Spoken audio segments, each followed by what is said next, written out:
Lord. Jail से ले आने वाला प्रभु यीशु मसीह के अति पवित्र नाम में सब पवित्र लोगों को मसीह बना देता हूँ।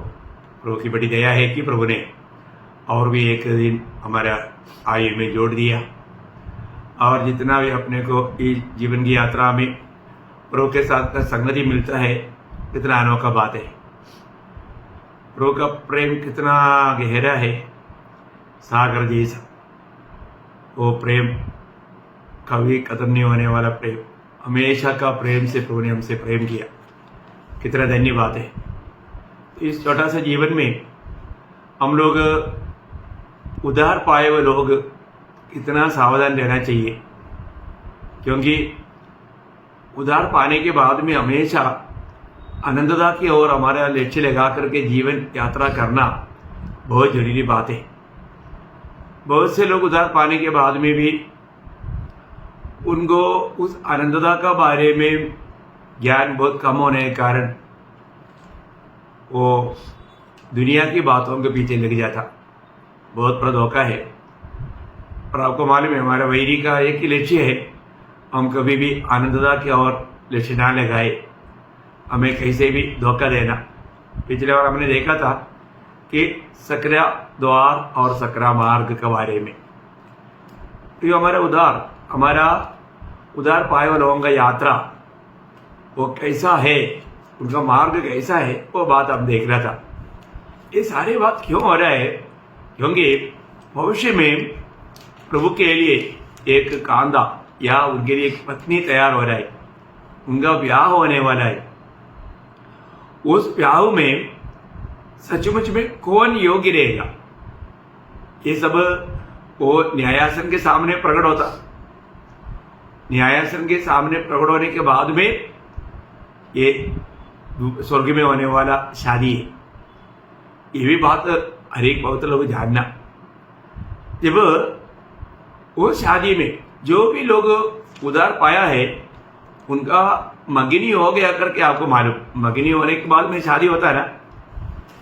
दुनिया के जीवन की यात्रा मगनी होकर के जीवन बिताने वाला बात है करके हम लोग जब दूसरा कुरिन्दी उसका 11 अध्याय का 3 वचन में मालूम पौलुस एक डर कलीसिया के बारे में जिताता है। परंतु मैं डरता हूँ कि जैसे सांप ने अपनी चतुराई से हवा को बहकाया, वैसे ही तुम्हारे मन उस सीधाई और पवित्रता से जो मसीह के साथ होनी चाहिए कहीं भ्रष्ट न की जाए। हाँ, देखिए, अगर हमारा मगनी उसका माना दूसरा वचन में बहुत साफ लिखा, उसका दूसरा वचन भी पढ़िए। क्योंकि मैं तुम्हारे विषय में ईश्वरीय धुन लगाए रहता हूँ, इसलिए कि मैंने एक ही पुरुष से तुम्हारी बात लगाई है कि तुम्हें पवित्र कुंवारी के समान मसीह को सौंप दो।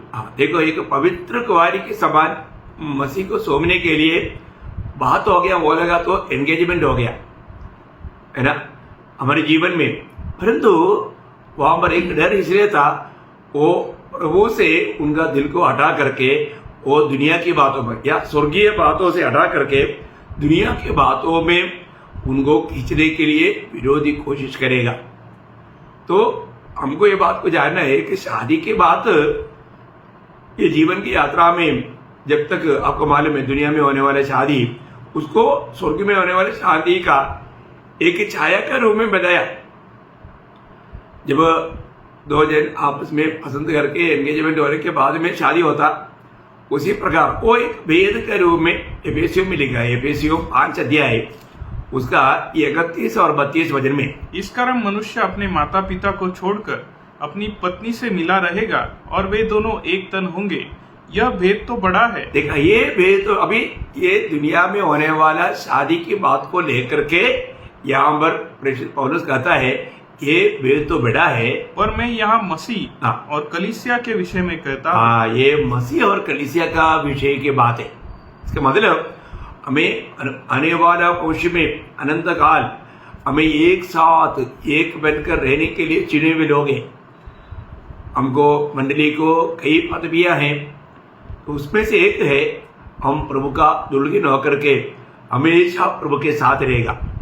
परंतु ये दुल्हन ये शादी में कौन भाग लेगा, ये बात बहुत इंपॉर्टेंट बात है।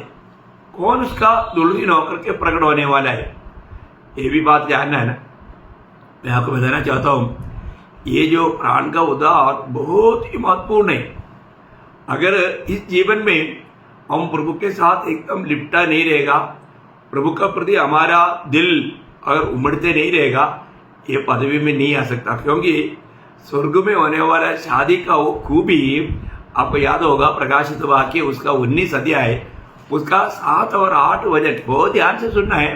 मैं बहुत विस्तार से व्याख्या नहीं करता हूँ, क्योंकि ऐसा आप जाएगा तो एक वचन ही हमारे लिए फिर आगे बढ़ने के लिए बहुत मुश्किल पड़ेगा। लेकिन प्रभु के लोग ये बात को समझ सकता है, इसलिए जहां पर व्याख्या का ज्यादा जरूरत नहीं, वहां पर मैं नहीं रुकता। अभी आप यहाँ पर देखिए, स्वर्ग में होने वाला वो शादी और वो दुल्हन कैसा है, अपने आप को कैसा तैयार किया, वो देखिए आप। आओ हम आनंदित और मगन हो और उसकी स्तुति करें, क्योंकि मेमने का विवाह आ पहुंचा है और उसकी दुल्हन ने अपने आप को तैयार कर लिया है। उसको शुद्ध और चमकदार महीन मलमल पहनाने का अधिकार दिया गया। देखा वो, और वो मलमल वो वस्त्र क्या है? क्योंकि उस महीन मलमल का अर्थ पवित्र लोगों के धर्म के काम है। वो महीन मलमल क्या है? पवित्र लोगों का धर्म की काम है। आप योग देखना, यहाँ पर हमने क्या देखा, उसकी दुल्हन ने अपने आप को तैयार किया। पहली बात, हमारा खुद में होकर के वो तैयारी बहुत श्रेष्ठ बात है। अपने आप को तैयार किया। दुनिया में होने वाला शादी में कितने लोग मदद करता है, परंतु जो स्वर्गीय शादी के लिए जो है, उन्हें अपने आप को तैयार करना और उनको एक विशेष वस्त्र पहनने के लिए मिलता।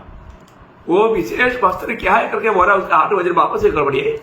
क्योंकि उस महीन मलमल का अर्थ पवित्र लोगों के धर्म के काम है। देखा, पवित्र लोगों का धर्म की काम है। वो विशेष वस्त्र क्या है? पवित्र लोगों का धर्म की काम है।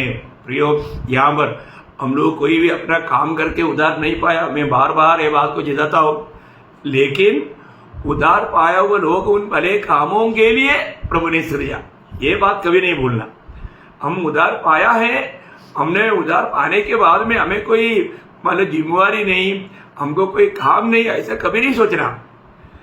उधार में हमारा कुछ भी भाग नहीं, 100% प्रभु के ओर से दान है, तो कोई शक नहीं। लेकिन उधार पाया हुआ लोग हमारा रोज का जीवन में उधार पाते रहने के लिए, वही तो हमारा प्राण का उधार का महत्व मैंने कई बार आपको बताया। यहाँ पर का ये जो महीन मलमल का जो वस्त्र हमको जो पहनने के लिए मिलता है, वो वस्त्र क्या है? पवित्र लोगों का धर्म का काम है। धर्म का काम बोलेगा तो ये हमारा काम भी नहीं है एक प्रकार। यहाँ पर एक विशेष बात भी आपको बताना चाहता हूँ। प्रभु को इस्तेमाल करने लायक है, अपने आप को तैयार करना, अपने जीवन को प्रभु के हाथ में समर्पण करना हमारा काम है। ये हमें अपने जीवन को हमें अर्पण करना चाहिए। लेकिन वो अर्पण किया वो व्यक्ति अगर अपने आप को अगर तैयार नहीं किया तो प्रभु में इस्तेमाल नहीं करेगा। क्योंकि दूसरा तिमोथी उसका 2 अध्याय उसका 21 वचन में मतलब प्रभु किन प्रकार के लोगों को इस्तेमाल करेगा? यदि कोई अपने आप को इससे शुद्ध करके वह आदर का बर्तन और पवित्र ठहरेगा और स्वामी के काम आएगा और हर एक भले काम के लिए तैयार होगा। हर एक भले कामों के लिए तैयार रहेगा। अभी मतलब हमारा प्रभु का हाथ में इस्तेमाल होने वाला एक पात्र बन करके हमें अपने आप को तैयार करके समर्पण करना है। ये बहुत बड़ी बात है प्रियो। हर एक प्रकार का अशुद्धि से, और एक बार पढ़िएगा, यदि कोई अपने आप को इससे शुद्ध करेगा, मतलब ये दुनिया की बातों से, हर एक पाप का स्वभाव से, है ना, हमारा पुराना मनुष्य का जो भी स्वभाव है, गुण है, उन सारे बातों से अपने आप को शुद्ध करेगा, अपने आप को शुद्ध करेगा, तो वह आदर का बर्तन और पवित्र ठहरेगा और स्वामी के काम आएगा। देखा, स्वामी का काम आएगा बोलेगा तो स्वामी उनको इस्तेमाल करेगा, स्वामी उनको इस्तेमाल करेगा, स्वामी ऐसा लोगों को इस्तेमाल करेगा। आपको मालूम है प्रभु से हमेशा दूर करने वाला बात पाप है, परंतु एक सच्चा उदार पाए हुआ व्यक्ति ऐसा हर प्रकार का पाप से दूर होने के लिए अपने आप को प्रभु का हाथ में उपयोग होने वाला एक बर्तन हो जाने के लिए क्या करता, हर एक अशुद्धि को दूर करता, हर एक अशुद्धि को दूर करता, तो काम आएगा। उसका लास्ट भाग, और भले काम के लिए तैयार होगा। हाँ, भले कामों के लिए तैयार बोलेगा। मतलब एक प्रकार बोलेगा तो मैं साफ साफ आपको बताना चाहूंगा, प्रभु को हमारे में होकर के जितना प्रभु का महिमा के लिए हमें इस्तेमाल कर पाया, वो काम है हमारा श्रेष्ठ वस्त्र के रूप में हमको वो शादी में पहनने के लिए मिलेगा। और एक बार मैं आपको बताऊं, हमने किया वो काम नहीं, एक्चुअली हमने कुछ धर्म की काम किया वो भी नहीं, प्रभु हमारे में होकर के उसकी महिमा के लिए हमें जितना उसका महिमा के लिए इस्तेमाल कर पाया, वो काम है उस दिन महीन मनमल के रूप में हमें पाने के लिए मिलेगा। आपको थोड़ा ये बात को समझना थोड़ा कठिन रहेगा, क्योंकि हम बहुत से बार हमको अच्छा लगने वाला बहुत कार्य करता है, वो कोई बुरा नहीं, लेकिन वो भी हमारे लिए महीन मलमल नहीं बनेगा।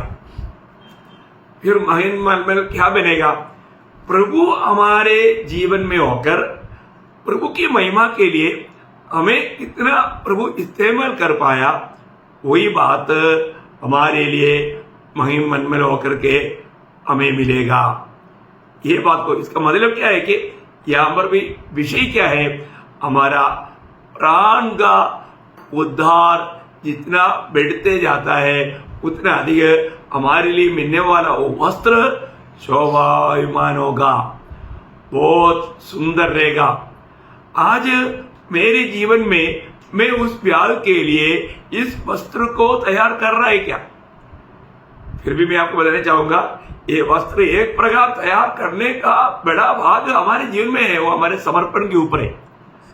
हमें अपने आप को हर एक अशुद्धि की बातों से शुद्ध करके प्रभु को, प्रभु अभी मैं तेरे लिए तैयार, ऐसा रोज हमें प्रभु का हाथ में हमें एक गुलाम रूप में समर्पण करना। आपको याद होगा रोमियो 6 अध्याय का उसका 16 वचन 19 वचन, ये वचनों में हम लोग देखते हैं कि जो क्या तुम नहीं जानते कि जिस किसी की आज्ञा मानने के लिए तुम अपने आप को गुलाम के समान सौंप देते हो, वो है एक बहुत बड़ी बात। आज्ञा मानने के लिए गुलाम के समान सौंप देते, इसका मतलब क्या है कि वहां पर प्रभु हमें बहुत उसकी महिमा के लिए इस्तेमाल कर पाएगा। ये बहुत श्रेष्ठ बात है। मैं ये बातों को इससे पहले भी आपको बताया, इसलिए मैं उन बातों में इतना नहीं रुकना चाहूंगा, लेकिन मेरा कहना यही है कि आपको ये जानना है प्रियो, आपको अभी किसके साथ आपका मगनी हो गया है ना, परमेश्वर का एकलौता पुत्र के साथ। वो मगनी होने के बाद में आपको मालूम है, जिस लड़की का मगनी हो गया तो उसको हमेशा शादी के दिन के बारे में विचार रहता और वो अपनी मन को उसके लिए तैयारी करता। एक सच्चा उदार पायोजन हमेशा आनंददा की बातों पर मन लगा करके उसी की चिंता में रहता। इसलिए प्रभु ने उन प्रभु के बुलाए हुए लोगों को क्या बोला, जब मत्ती 6 अध्याय का 33 वचन, बहुत सरल बात है ना, मतलब पगले उसके राज्य और धार्मिकता का खोज करो। देखा, पगले एक सच्चा उदार पायोजन पगला स्थान प्रभु को देगा, पगले उसका राज्य और धार्मिकता का खोज करते रहेगा, है ना। यह हमारा कर्तव्य है। हम पगला स्थान आज प्रभु को देता है कि नहीं, है ना। अपना बुला और अपने चुनौती को पक्का करके ये जीवन में प्रभु ने मुझको बुलाया है प्रभु की महिमा के लिए, ये बात जानकर वो भी वचन आपको याद है, 2 पत्रोस 1 अध्याय का 10 वचन, है ना। ये निर्णय जिसको मिला उसका 2 पत्रोस 1 अध्याय का 10 वचन। इस कारण हे भाइयों, अपने बुलाए जाने और चुन ले जाने को सिद्ध करने का भली भांति यत्न करते जाओ, क्योंकि यदि ऐसा करोगे तो कभी ठोकर न खाओगे। कभी ठोकर नहीं खाएगा, देखा, कभी ठोकर नहीं खाएगा। प्रभु ने मुझको चुना है, हमने प्रभु को नहीं चुना, प्रभु ने हमको चुना, प्रभु ने हमको बुलाया। कहाँ बुलाया? स्वर्ग के लिए बुलाया। हमें मिला हुआ ये बुलाहट, हमें चुना हुआ प्रभु का ये चुनौती, ये हमेशा हमको याद रखना, है ना। तो प्रभु को हर बात में प्रथम, इसलिए ना प्रभु में आने के बाद में उसी अध्याय में उसका 5 से 7 तक के वचन में 7 बात जोड़ने के लिए बोला, आपको याद होगा। और एक बार आपका मेमोरी के लिए, विश्वास में आने के बाद में उतना काफी नहीं प्रियो, विश्वास में आया हो व्यक्ति उस स्वर्गीय दर्शन में उसमें बढ़ाने वाला 7 बात क्या क्या है। इस कारण तुम सब प्रकार का यत्न करके, देखो यहाँ पर भी एक विशेष बात है, सब प्रकार का यत्न करके, मतलब बहुत उत्साह के साथ यहाँ पर। और आज बहुत विश्वासियों के जीवन में देखेगा तो लोगों में वो एक उत्साह ही नहीं, हाँ आता है तो आने का वो देखता है, टाइम लेट हो गया, उधर गीत शुरू हो गया, तभी भी वो इतना मानव स्लो चलता, उनको ये नहीं हम लेट हो गया, हमको देरी हो गया, ऐसे एक विचार तक नहीं है ना। बहुत बातों में बहुत लोग आज बहुत ढीला है, आलसी है। आपको मालूम है मतलब यिर्मयाह 48 का 10 में लिखा है कि जो प्रभु यहोवा का काम आलसीपन से करता है वो श्रापित है। प्रियो, हम प्रभु का कोई भी काम आलसीपन से नहीं करना, बहुत उत्साह के साथ ना। मेरे साथ पवित्र लोग बैठा है, वो लोग उतना उत्साह के साथ तुरंत निकाल करके पढ़ने में बहुत उत्साही है, सिर्फ पढ़ने में नहीं, इन सारे बातों में भाग लेने में। तो मैं आपको बताना चाहता हूं, यह उत्साह स्वर्ग देखता है। फिनेहास का उत्साह को प्रभु ने देखा, उसका ज्वलन, वो ज्वलन मन प्रभु को बहुत भाया। ऐसा है हमारे जीवन में प्रभु का काम के लिए यहाँ पर हर एक विश्वासी को विश्वास के साथ 7 बात जोड़ना है।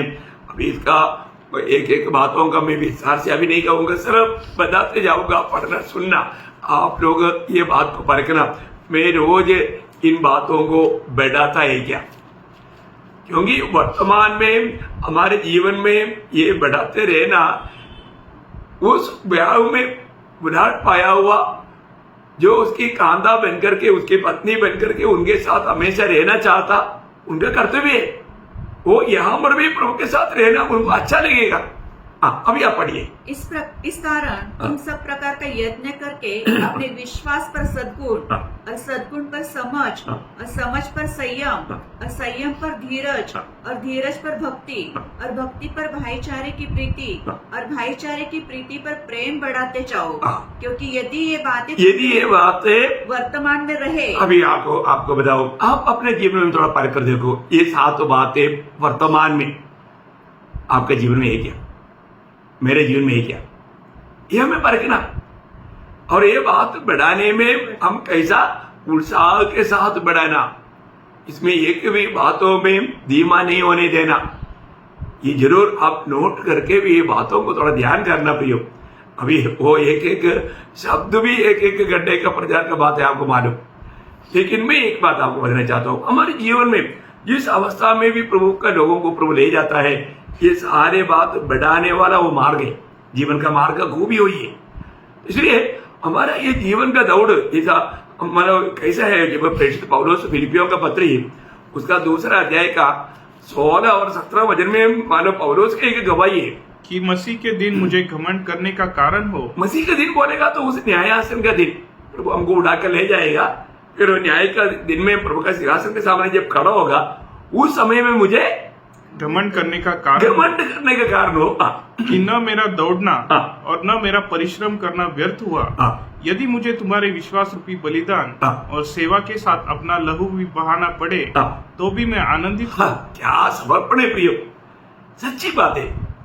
मंडली जीवन में आज मैं एक अगुआ बनकर मैं आपको बोलता हूँ, पवित्र लोगों के प्रति उनके लिए, उनको विश्वास में मजबूत करने के लिए, उनकी मसीह का रूप बनने के लिए वो प्रसवी वेदना सच्ची में मुझे मेरे दिल में प्रभु ने दिया। मैं इस कारण रोज ये मानो वचन पहुंचाने की प्रयास में रहता हूँ और प्रभु से पा करके ये सारे बात को देने में मुझे आनंद है। अभी भोलो से आमर बोलता है, मेरा परिश्रम व्यर्थ नहीं होगा, क्योंकि मुझे नहीं, मसीह मुझ में जी रहा है, मसीह अपना काम कर रहा है। ये यकीन करके चलना है प्रियो, मसीह मुझ में जी रहा है। गलातियों 2:20 आपको मालूम, मैं मसीह के साथ क्रूस पर चढ़ाया गया हूँ। अब मैं जीवित न रहा, पर मसीह मुझ में जीवित है। मसीह मुझ में जीवित है, वो ही है, मसीह मुझ में जीवित होकर के मसीह अपना काम कर रहा है। तो मैं दौड़ रहा है बोलेगा तो पौलुस नहीं दौड़ रहा है, यीशु मसीह उसमें वो दौड़ करके काम कर रहा था। इसलिए दूसरे के प्रति यीशु मसीह ने हमारे लिए बलिदान हुआ, वही प्रेम वही आत्मा का कार्य जब होता है तो दूसरे के प्रति उनको वो चिंता रहता है। कितना अनमोल बात है प्रियो। लेकिन बहुत लोगों के जीवन में क्या हुआ, उसी जीवन में हम लोग देखते हैं हमारे साथ चला हुआ कितनी लोगों का अवस्था क्या है आज आत्मीय जीवन में, एक शुकापन का अवस्था। बहुत आत्मा में बहुत जल करके कार्य करने वाले लोग, जैसे गलातिया मंडली को पौलुस लिखने के टाइम पर उनको पूछा, उसका 5 अध्याय का 7 वचन में शायद आपको याद होगा, तुम तो भली भांति दौड़ रहे थे, अब किसने तुम्हें रोक दिया? हाँ, किसने तुम्हें रोक दिया कि सत्य को न मानो? सत्य को न मानो। देखो अभी वो दौड़ कहाँ गया, वो उत्साह कहाँ गया, है ना। इतना अच्छा आदर्श था, उत्साह था, पर तो अभी कुछ लोगों के जीवन में वो आदर्श नष्ट हो गया, वो उत्साह नष्ट हो गया प्रियो। क्योंकि कई प्रकार का झूठे उपदेशों के बीच में वो लोग फंस जाता, फिर उनका दर्शन नष्ट हो जाता। बहुत सावधान रहना प्रियो।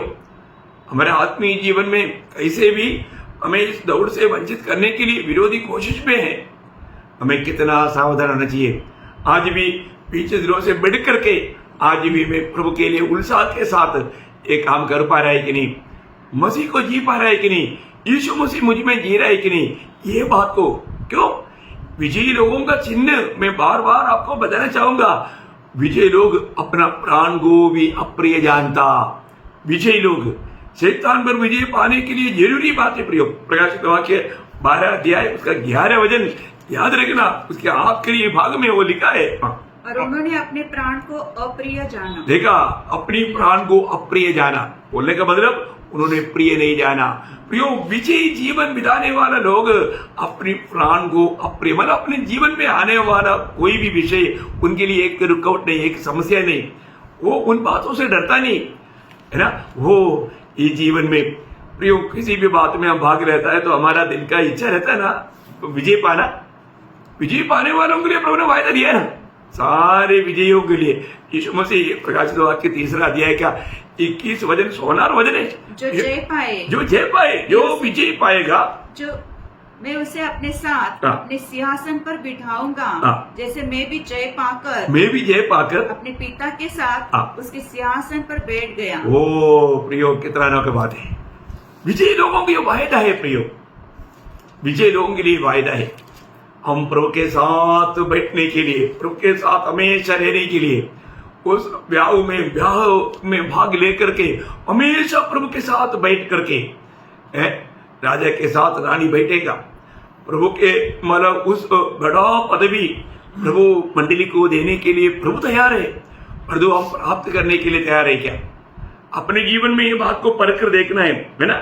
जीवन में हम लोग एक बात को जाना, आज कितने लोग छोटी छोटी बातों के लिए झगड़ते रहता, समस्या खड़ा करता, है ना, नफरत करता, उनका प्यार बुझ जाता। क्या है मालूम है? क्योंकि वो लोग अभी तक मरा नहीं। हमारे जीवन में प्रभु ने मसीह में होकर के जो हमारे लिए किया, वो काम हमें भी उसी मानव आंखों से जो प्रभु देखता है वैसा आंखों से हमें भी देखना। रोमियो 6 अध्याय का 6 वचन, क्योंकि हमारा आगे बढ़ने का रुकावट हमारा पुराना मनुष्य, वो पुराना मनुष्य कभी कभी जग जाता या वो जिंदा हो जाता, वहां पर समस्या हो जाता।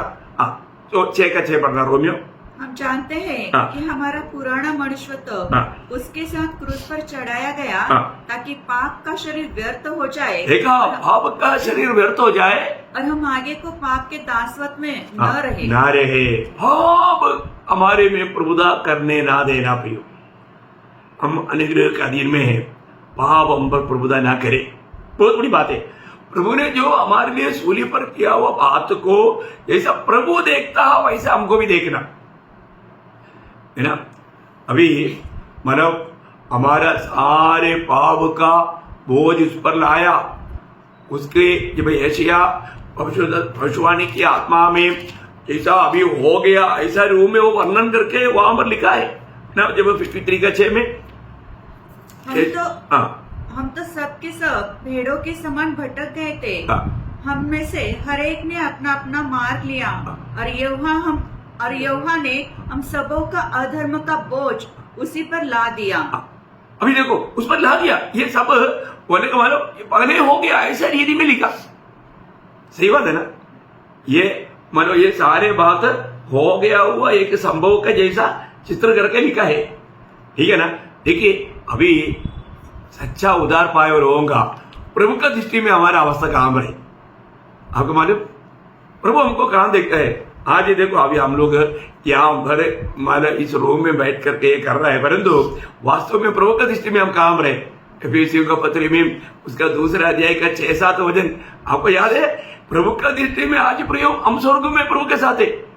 क्या मनोहर पदवी है अपनी और मसीह यीशु में उसके साथ उठाया और स्वर्गीय स्थानों में उसके साथ बैठाया। देखा, स्वर्गीय स्थानों में उसके साथ हमको बैठाया। प्रियो, प्रभु का दृष्टि में हम स्वर्ग में उनके साथ बैठा हुआ होता। ये अनुभव आपको वास्तव में लगता है क्या? ये बात मतलब मैं मसीह के साथ जिलाया गया और जिलाया गया वो अनुभव का सच्चा विश्वास पे मैं जी रहा है, तो मैं इस दुनिया में मेरा अवस्था क्या रहेगा। ये इस अनुभव को अब इतना भी थोड़ा समझने के लिए कोशिश करना। अगर मैं स्वर्ग में प्रभु के साथ बैठा हुआ अनुभव है, तो फिलहाल मैं यहाँ पर ये दुनिया में रहने के टाइम पर मेरा अवस्था क्या रहेगा मालूम? कोलोसियों 3:1-2 वचन के अनुसार रहेगा। अतः जब तुम मसीह के साथ जिलाए गए तो स्वर्गीय वस्तुओं की खोज में रहो, जहाँ मसीह विद्यमान है और परमेश्वर के दाहिनी ओर बैठा है। पृथ्वी पर की नहीं परंतु स्वर्गीय वस्तुओं पर ध्यान लगाओ। यही बात है प्रियो, ये बहुत बड़ा बात है। ये आप अच्छी रीति में समझना। एक सच्चा उदार पाया व्यक्ति को हमेशा उस आनंदता की बातों का तड़प रहता। उनका दिल ये दुनिया का कोई भी बात खींच नहीं सकता। इतना भी ऑफर आएगा मैं आपको बोलता हूँ, प्रभु में बढ़ने के लिए जब निकलता है ना, वो दुनिया का बड़े बड़े ऑफर आ जाता। मुझे प्रभु ने मतलब जब सर्विस से निकाल कर आया, तो ये बाहर आने के बाद मुझे इतना ऑफर आया है। सच में ये एक सही बात है। प्रभु में जो आगे बढ़ना चाहता, उस स्वर्गीय दर्शन में चलता है, उनको वहां से मानव छोड़ने के लिए, कैसे भी उसे दूर करने के लिए विरोधी बहुत कोशिश करता है। परंतु मैं एक बात आपको बताना चाहता हूं, जैसे आसाफ ने 73:25 में कहा, स्वर्ग में तेरी सिवा कौन है, पृथ्वी में भी मैं तुझे छोड़कर कुछ नहीं चाहता।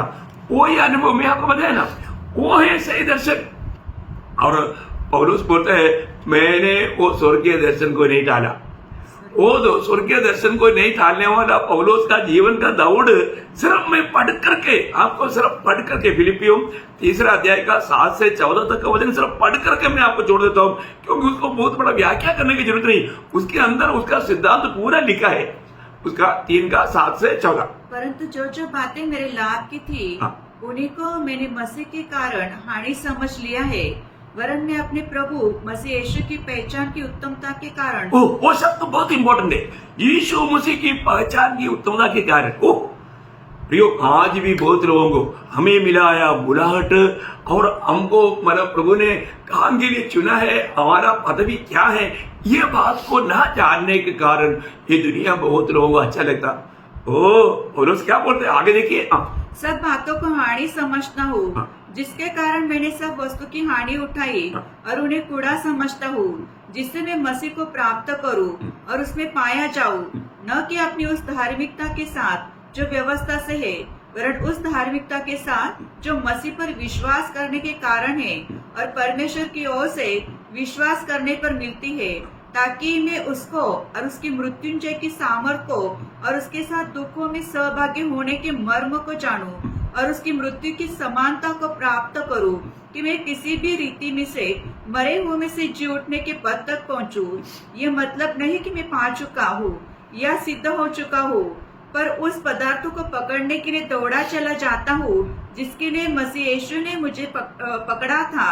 हे भाइयों, मेरी भावना यह नहीं कि मैं पकड़ चुका हूँ, परंतु केवल एक काम करता हूँ कि जो बातें पीछे रह गई है उसको भूलकर आगे की बातों की ओर बढ़ता हुआ निशाने की ओर दौड़ा चला जाता हूँ, ताकि वो इनाम पाऊँ जिसके लिए परमेश्वर ने मुझे मसीह यीशु में ऊपर बुलाया है। क्या बात है प्रियो, ये वास्तव में ये सब विस्तार से बोलने के लिए आपको मालूम है कितना टाइम लगेगा, लेकिन बोलने की जरूरत नहीं है ना, इतना ही बात है।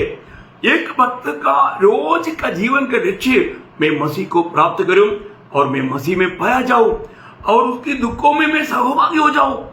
और किसी प्रकार भी मैं उस उत्तम पुनरुत्थान, वो अगला पुनरुत्थान, वो श्रेष्ठ पुनरुत्थान पदवी पहुंचू।